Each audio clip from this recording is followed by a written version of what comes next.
Mariborske ceste v razsulu, denarja za obnovo ni. Ob dnevu zemlje številne ekološke akcije. Smo Slovenci naklonjeni darovanju organov?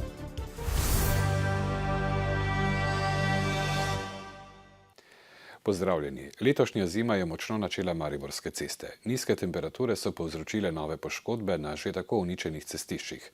Zato krpanje večjih udarnih jam ne zadostuje več. Ker za korenito obnovo cest primanjkuje denarja, bodo na občini za investicije namenili le približno 2,5 milijona evrov. Potrebovali pa bi še vsaj enkrat toliko. Za letos pri Nigradu načrtujejo preplastitve v mestni četrtih, prenovo pa naj bi dočakali tudi Trubarjeva cesta in ulica Pariške komune, ki velja za eno najbolj uničenih cest v mestu. Luknja pri luknji, globoke razpoke, nevarni cestni jaški, uničene bankine. Tako slabih cest v Mariboru že dolgo ne pomnijo niti taksisti. Katastrofa. Dopoldan je deževalo, popoldan pa peljem čez lužo. Pa kaj se mi je zgodilo, sem se felno zvil. Več kot polovica cest je slabih. Trese pa. Amortizeri trpijo. Pa avto tudi. Zdaj se učimo, kako se izogniti luknjam, pa ki se pelati, kjer ni takih jam na cesti, ker to so zdaj že vse jame. A denarja za popravilo ni. Za preplastitve vsako leto namenijo le 200 000 evrov. Trenutno pa je na cestah kar 2000 kritičnih točk.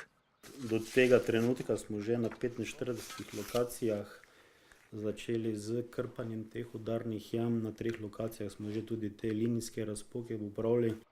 Da bi zakrpali vse luknje, bi po ocenah direktorja Nigrada potrebovali še najmanj 2 do 4 milijone evrov. Trenutno pa ni jasno niti, ali bodo za investicije že predvidena 2,5 milijona evrov sploh lahko porabili. Zimska služba je bila namreč letos dražja za skoraj 1 milijon evrov. Se pa lahko zgodi, da se bodo ta sredstva, se pravi teh 2,5 milijona, da se bo to še zmanjšalo na račun zimske službe. Za zdaj je v proračunu umeščena preplastitev cest v mestnih četrtih, prenova podhoda na Titovi, Trubarjeva cesta in ulica Pariške komune.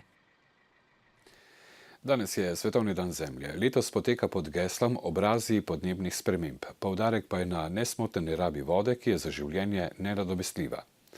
V Mariboru so številne vzgojne ustanove pripravile različne delavnice in pogovore o tem, kako lahko posameznik pripomore k ohranjanju narave. Tudi z omejeno oziroma preudarno porabo lahko veliko pripomoremo k ohranjanju okolja, so spoznali učenci osnovne šole Franceta Prešerna. Društvo Humanitas jim je to z didaktičnimi in recikliranimi pripomočki zelo nazorno pokazalo. Gre za zelo interaktivne delavnice, se mi zdi, da so učenci zelo poglobljeno spoznali posledice tega potrošništva, ki je toliko prisotno v njihovem vsakdanu, pa se ga ponavadi niti ne zavedajo. Tako so se v 3 sklopih seznanili z razliko med tradicionalno in pravično proizvodnjo čokolade, porabo vode pri izdelavi kilograma bombaža ter tudi težavami z odlaganjem nevarnih odpadkov iz mobilnih telefonov. Ne gre na odpad, ampak gre v druge države, v Azijo, pa v Afriko, Kitajsko, da oni poceni to se znebijo. Se nisem nikoli niti spraševala, nisem dosti novega izvedla. Ja. Tudi Trg svobode je bil danes v znamenju varstva okolja. Več kot 300 otrok je sodelovalo na različnih delavnicah in si ogledalo tematske predstave. Pomembno je, da znamo, da se naučimo in da vemo, kaj je pravilno in da se potem tako tudi ravnamo. In če takim mladim to pride pod kožo, potem tudi kot starejši, upamo, ne spremenijo načina svojega življenja. Tiste stvari, ki sem prerasel, da dam manjšim, ki še jih lahko uporabijo, da vse stvari ne odvržem, da jih recikliram. Da papirčke pobiramo od tal, ko so na tleh flaše, plastenke in to. Žal voda, ki je nujna za življenje, vse bolj postaja tudi gibalo gospodarskega razvoja in s tem plen korporacij, ki jih zanima le dobiček. Morda bo mladim tudi s pomočjo današnjih aktivnosti tok uničevanja zemlje le uspelo ustaviti. Spomladi po Sloveniji tradicionalno potekajo akcije čiščenja naravnega okolja. Čistilne akcije že 41 let pripravlja tudi lovska družina v Račah. Pri čiščenju zadnjih 15 let pomagajo učenci z osnovne šole Rače, Miklavža in Slivnice. Letos jih je sodelovalo že več kot 400. Vsakoletne pomladanske čistilne akcije so ob našem odnosu do narave pravzaprav nuja, opozarjajo lovci, ki sami svoja lovišča le stežka očistijo. Kosovnih odpadkov je dosti manj, ampak vedno še pa imamo predvsem teh plastičnih pa pločevink je pa preveč. Že vrsto let osnovnošolci s tem, ko jih povabijo vsaj malo očistiti naravo, tudi vzgajajo. Tokrat so čistili Grmičevje v bližini železniške proge, ki je sicer težko dostopno. Zato je toliko bolj presenetljivo, kolikšna količina smeti se je tam nabrala v pičli uri. Dosti papirja, dosti pločevink, dosti steklenic od vina. Si presenečena, da je v naravi toliko smeti? Ja. Kaj misliš, kdo to počne? Kdo je zmešan? Ker to je tako, zdaj, ko da nimamo mi nič smetnjakov, pa tega ne moramo nesti v smetine. Jaz mislim, da tisti, ki se od malega naučijo, kako je treba, pa kjer jih že družina nauči, kako je potrebno, da potem tisti tega ne počnejo. Se pravi, veliki packi smo torej odrasli, ne otroci. Odrasli. Če tudi je tistih, ki pomagajo čistiti naravo vedno več, je število odpadkov še vedno veliko. Otroci so jih tudi letos pobrali za polno traktorsko prikolico. Ob Evropskem tednu cepljenja na Mariborskem največjo pozornost namenjajo cepljenju proti klopnemu meningoencefalitisu. Ta resna bolezen, ki jo prenaša okužen klop, prizadene centralni živčni sistem. Slovenija spada med države, kjer je verjetnost okužbe velika, največ možnosti za to je na Gorenjskem, Koroškem in v srednjem delu Slovenije. Vsako leto pa je več primerov tudi v Mariborski regiji. Najučinkovitejša zaščita proti klopnemu meningoencefalitisu je cepljenje, a se zanj odloča zgolj 12% prebivalcev. Tudi zato bodo maja v Mariborskem zdravstvenem domu omogočili cenejša cepljenja. Beležimo recimo tu nekje letno v Mariborski regiji 17 do 19, torej do 20, nekje 20 primerov te okužbe. V Sloveniji pa so ta nihanja nekje med 240 in 260 okuženih primerov. 5 opozicijskih svetnikov v Ormožu je od župana Alojza Soka že tretjič zahtevalo sklic izredne seje, ker naj bi razpravljali o razmerah v centru starejših občanov Ormož. Dom, kjer trenutno biva 154 starostnikov, je namreč ostal brez direktorice Janje Špindler. Ta je po enem letu nepreklicno odstopila, čeprav ji je uspelo racionalizirati poslovanje, tako da ima dom po županovih besedah celo 100 000 evrov presežka. Po odhodu Špindlerjeve iz doma je bilo slišati opozorila o preveliki racionalizaciji in premalo zaposlenih, zdaj iščejo novega direktorja. Izbrali naj bi ga na skupščini v četrtek. V Mariboru od leta 2010 poteka odpravljanje arhitekturnih ovir za invalide in ureditev označb za slepe in slabovidne. $500 000 vreden projekt jim omogoča lažje gibanje v središču mesta. Prav danes pa so predstavili še taktilni zemljevid v 3D tehniki za slepe in slabovidne. 150 kompletov zemljevidov bo na voljo v društvih slepih in slabovidnih ter Mariborskem turistično-informacijskem centru. Vemo, da pač slepi spoznavamo zadeve zelo fragmentarno, po delčkih. Je pač le tip naše glavno čutilo in ta zemljevid, ki je tipen, omogoča, da preko tipa spoznamo glavno sliko mesta. Darovanje organov je najvišja oblika pomoči sočloveku. Pri nas uspešno presajamo srce, ledvica, jetra in trebušno slinavko skupaj z ledvico. Presadimo največ src, na zadnjem mestu pa smo z majhnim številom bolnikom, ki čakajo na presaditev ledvic. Slovenija Transplant je osrednja ustanova, ki povezuje nacionalni program zdravljenja s presaditvijo delov človeškega telesa in je tudi vključena v Evropsko transplantacijsko mrežo. Lani je bilo v Sloveniji 46 umrlih darovalcev. Presadili so 64 ledvic, 24 jeter in eno trebušno slinavko skupaj z ledvico. Presadili so tudi 28 src, torej 14 na milijon, kar je največ na svetu. Ja, mislim, da bi se odločila za to, vkolikor bi bila v taki situaciji. Če s tem lahko komu reši življenje ali pa podaljša življenje, zakaj pa ne? Bi se sami odločili za to? Ja, mogoče. Kljub temu pa so čakalne liste za presaditve dolge. Na ledvico trenutno čaka okoli 100 bolnikov, na jetra 20, na srce pa 40 bolnikov. Skoraj polovica ljudi, ki čaka na srce, umre, čakalna doba za vse organe pa je v povprečju 1 leto. Do darovanja pa so mnogi še zelo nezaupljivi. Ljudje so skeptični zaradi več stvari. Eno je, da mora biti tukaj povsem jasen koncept smrti in povsem jasno, da mi opravljamo postopke za darovanje po smrti. Potem drug del nezaupanja pa prihaja lahko iz tega, da se na tem področju lahko dogajajo tudi zlorabe. Imamo pa program, ki absolutno skrbi za varnost. Čeprav so v mariborskem univerzitetnem kliničnem centru v zadnjih letih imeli malo darovalcev, v povprečju 5 na leto, se trend izboljšuje. Mariborska klinika je namreč največji donorski center pri nas. Center, ki zazna, ki vzdržuje možne darovalce organov in center, iz katerega transplantacijska medicina dobi sorazmerno veliko število organov. Od leta 2004 lahko vsakdo, ki želi po svoji smrti darovati organe, svojo odločitev tudi uradno zabeleži. To stori manj kot 1% ljudi. Večina darovalcev svojo željo sporoči družini.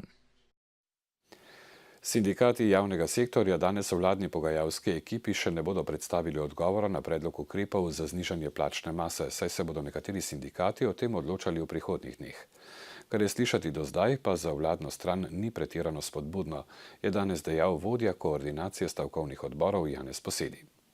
V nadaljevanju dnevnika še pomembnejše dogajanje drugod po Sloveniji. Država bo pri sanaciji bank uporabila v glavnem vsa orodja iz zakona o ukrepih za krepitev stabilnosti bank, ne samo prenosa terjatev na slabo banko. Je danes v državnem zboru na poslanska vprašanja odgovarjala premierka Alenka Bratušek. Obžalovala je tudi, da prejšnja vlada kljub referendumski grožnji ni že konec lanskega leta sprejela nujnih operativnih korakov. Predsednica vlade je najprej izrazila upanje, da bo ta vlada zadnja, katere prva prioriteta bo sanacija bank in da jim bo uspelo ta projekt uspešno pripeljati do konca. Programski svet Radio-televizije Slovenija je dobil novega predsednika. To je postal Miran Lesjak. Novi varuh pravic gledalcev in poslušalcev pa je Lado Ambrožič. Lesjak bo tako na mesto predsednika programskega sveta nasledil Jerneja Pikala, ki je postal minister za izobraževanje, znanost in šport. Pilot in fotograf Matevž Lenarčič je zgodaj zjutraj z brniškega letališča poletel proti severnemu tečaju. Tokrat s Pipistrelovim ultralahkim letalom, s katerim namerava preleteti Skandinavijo, severni tečaj, Kanado in severni del Atlantskega oceana. Zahtevno pot je razdelil na 8 delov, kako dolga bo pot, pa bo odvisno od vremena. Med poletom bo tudi tokrat meril vsebnost črnega ogljika v ozračju. V Mariboru je bila ta konec tedna mednarodna razstava psov. Ljubitelji štirinoscev so si lahko ogledali kar 1800 psov. Predstavnike 172 pasem so v štajersko prestolnico razstavljavci pripeljali iz 28 držav. Med njimi so bile tudi bolj redke pasme, kot denimo japonski terjer ali tajski grebenar. Psi že vajeni razstav so potrpežljivo prenašali česanje, krtačenje, striženje še zadnjih dlačic, utiranje krem in drugo lepotičenje, da so se več tisoč obiskovalcem pokazali v najlepši luči. Tisti, manj vajeni nastopov, pa so štirinožne prijatelje pozdravljali z laježem ali mahanjem repov. Lastniki pa kakor kdo, nekateri sproščeni, drugi tekmovalno razpoloženi. Every day you can do the cream to the varnishing in the legs, and after you can wash. Z njim se trenira sprehodi, tekmovanja oziroma planarjenje, dobra hrana. Kao što vidite, kolege Italijani trude se mnogo više nego mi to onako normalno. Kopanje odzame 1 uro, 3 ure, potem česanja. Je to veselje? Sliši se namreč kot veliko dela. Ne, to je sprostitev. Sodnikom ob razstavi 1800 psov vsekakor ni bilo lahko izbrati najboljše. Pri razstavah gre za to, da se najdejo psi, ki so najboljši in ki bi potem te svoje gene prenašali naprej na potomstvo. To je v bistvu bolj zato, seveda je pa tudi hobi. Tako kot eni smučajo, eni pač hodimo na razstave. To je hobi, ko se zastrupiš z njim, težko nehaš. Veliko prijateljev srečaš, nove pasme, tudi obiskovalke opazim, tako da mi je prijetno tle, ženo imam doma. Mi smo hoteli sam ljubljenčka, pol je pa vzrediteljca rekla, da naj probamo na razstavah in smo prišli pol tudi na razstave. Lastniki običajno prijavijo na razstavo psa ali dva, presenetljivo pa je tokrat prijavljenih več razstavljavcev iz tujine in manj domačih, opažajo organizatorji. Smo pristopili nasproti razstavljalcem in jim ponujamo prvi rok prijave za zelo ugodno, za 35 €. Zdaj, če pa se žal ne prijavijo pravočasno, Je pa res drag šport, 50 € za psa. Majhni in veliki, kratko in dolgodlaki, bolj ali manj urejeni, vsekakor so psi in lastniki, pa tudi obiskovalci uživali v pisani množici človekovih najboljših prijateljev.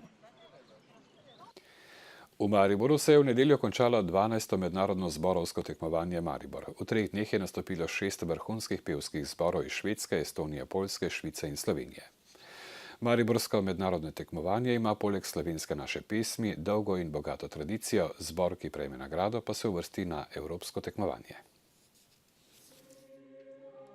Pevci zmagovalnega zbora mednarodnega zborovskega tekmovanja Maribor 2013 prihajajo iz glasbene gimnazije v Štokholmu na Švedskem. Ob tem so prejeli še nagrado za izvedbo obvezne skladbe Jakoba Galusa. Izvajanje slovenskih zborovskih del je tudi sicer ena od usmeritev mariborskega tekmovanja. I don't know very much about Slovenian music, I must admit, but Galus of course I know, but that I don't count him as a Slovene, I count him more as a Renaissance compositor. But on the other hand, I have worked a lot with Damian Mošnik and performed his music, so some introduction to the Slovenian music we have, yes. 6 tekmovalnih zborov je ocenjevala 5-članska mednarodna žirija uglednih zborovodij. Med njimi tudi Stephen Connolly, dolgoletni član in vodja vokalne zasedbe The King Singers. At this level, which is working at a high level, we are looking at all the basic disciplines of singing.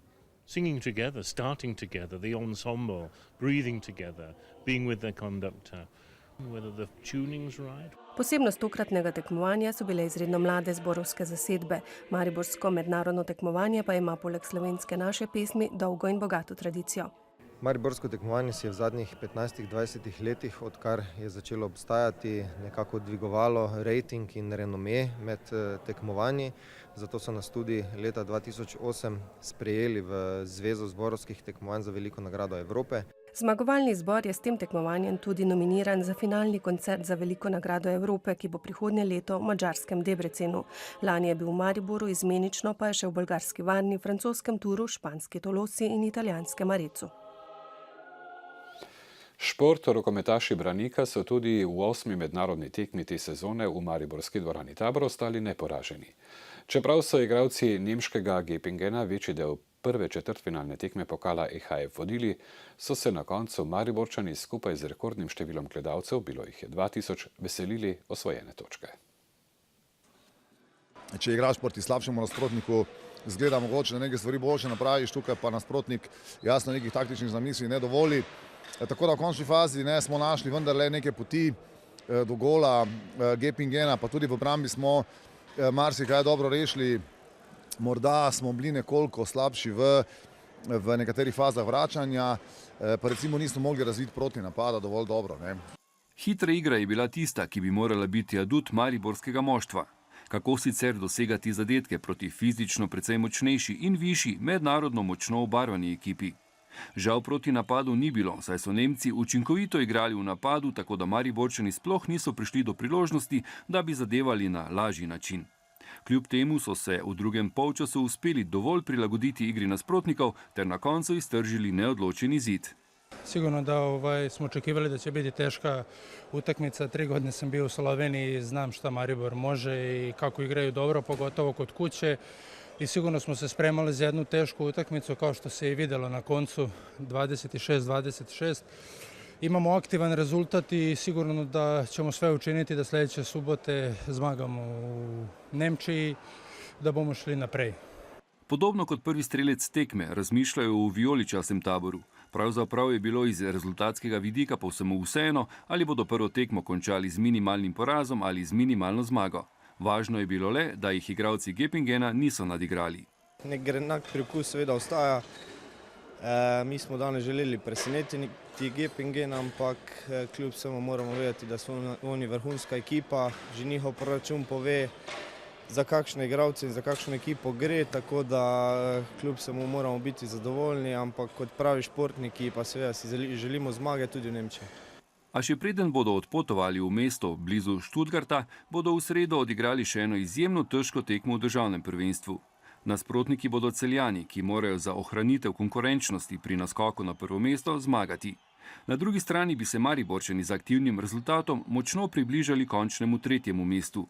Torej bo v dvorani Tabor po sobotni tekmi proti Gepingenu znova zelo razboljivo. V prvi slovenski nogometni ligi postaja vse bolj zanimivo. Prednost Maribora pred Olimpijo se je znižala na 8 točk, med ekipami, ki se jim obeta izpad, pa ni bilo sprememb. Remizirala sta zadnjo uvrščena Mura in 8. Gorica. Neodločeno sta odigrala tudi predzadnji Aluminij in 7. uvrščeni Triglav. V Kidričevem ni bilo dopadljivega nogometa, a vsaj zadetkov ni manjkalo. Gledate prvega iz 18. minute, ki ga je za vodstvo Aluminija prispeval Žagar. Triglav je izenačil 10 minut kasneje, po kotu Poplatnika je bil spreten Dialo. V enakovrednem prvem polčasu so bili gostje nekaj konkretnejši, a napak je bilo vseeno veliko. V tej svoji nameri smo bili včasih v redu, včasih preveč naivni in praktično nismo uspeli prikazati tisto, kar smo hoteli. V drugem polčasu se je najprej ponudila priložnost Blautku. 15 minut pred koncem pa drugi gol Triglava. Svojega 13. v prvenstvu je po podaji Bubanje dosegel Đurković. Najboljši strelec Aluminija Kureš bi na to z razdalje skoraj presenetil Pelka. To pa je že dvoboj Zajca in Šušteršiča, po katerem je sodnik Mertik dosodil najstrožjo kazen za domače. Zanesljivo jo je izkoristil Drevenšek. Za naše moštvo je očitno 3 tekme v enem tednu nekako kar prezahteven zalogaj glede na stanje moštva. Pa kljub temu na koncu koncev smo izenačili, imeli tudi smrtno priložnost za zmago. Osmanović je v izjavi omenil priložnost v 3. minuti sodnikovega dodatka, ko so bili Kidričani nezbrani pred golom Triglava. Ob koncu dnevnika preglejmo še mednarodno dogajanje. Letalsko osebje nemškega letalskega prevoznika Lufthansa je danes začelo opozorilno stavko, zaradi česar je Lufthansa že prej odpovedala skoraj vse za danes predvidene lete. Po vsej Nemčiji naj bi danes od skupno 1720 napovedanih poletov Lufthansa izvedla zgolj 32 poletov. Lufthansa je sicer potnikom, ki so lete že rezervirali, ponudila brezplačen prevoz z vlaki, zaradi česar so nemške železnice uvedle dodatne vlake in vpoklicale več osebja. Sindikat Verdi v pogajanjih z Lufthanso zahteva 5,2% povečanje plač v letu dni ter garancije za delovna mesta okoli 33.000 zaposlenih. Današnja stavka je že druga letos. 21. marca je prišlo zaradi opozorilne stavke do izpada 700 letov. 19-letni Džohar Karnajev, ki je osumljen bombnega napada na bostonskem maratonu pred 7 dnevi, je še v bolnišnici. Za zdaj zaradi strelne rane na vratu ne more govoriti. Ameriški mediji poročajo, da se je domnevni napadalec, ki se je skrival v čolnu v predmestju Bostona, preden ga je policija ujela, že pisno sporazumeval s preiskovalci. Zvezni preiskovalni urad FBI navedbe medijev ni potrdil, zvezni tožilci pa pripravljajo obtožnico proti Karnajevu. V ameriškem zaporu v Guantanamu na Kubi gladovno stavka že več kot polovica od 166 zapornikov. Nekateri gladovno stavkajo že od začetka februarja, ker niso zadovoljni z razmerami v zaporu. Večina jih tudi ne ve, koliko časa bodo še zaprti, ne da bi proti njim vložili obtožnico ali jim sodili. Iz ameriške vojske so sporočili, da 17 zapornikov dobiva infuzijo, 5 pa so jih prepeljali v bolnišnico. Zahodni del Mehike je prizadel potres z močjo 5,9 stopnje po Richterjevi lestvici. Epicenter potresa je bil na jugu države, v zvezni državi Michoacán. Tresenje tal so čutili tudi v glavnem mestu. Nastal je preplah, ljudje so v paniki zbežali na ulice. O gmotni škodi in ranjenih še ne poročajo. Pa še vreme, po noči bo občasno še deževalo, do jutra pa bodo padavine večinoma ponehale. Delno se bo zjasnilo. Jutri bo dokaj sončno, z nekaj kopaste oblačnosti. Tu in tam bo še možna kakšna kratkotrajna ploha. Najnižje jutranje temperature bodo od 4 do 10, najvišje dnevne pa od 16 do 22 stopinj Celzija. To je bil dnevnik televizije Maribor. Nasvidenje znova jutri ob 18.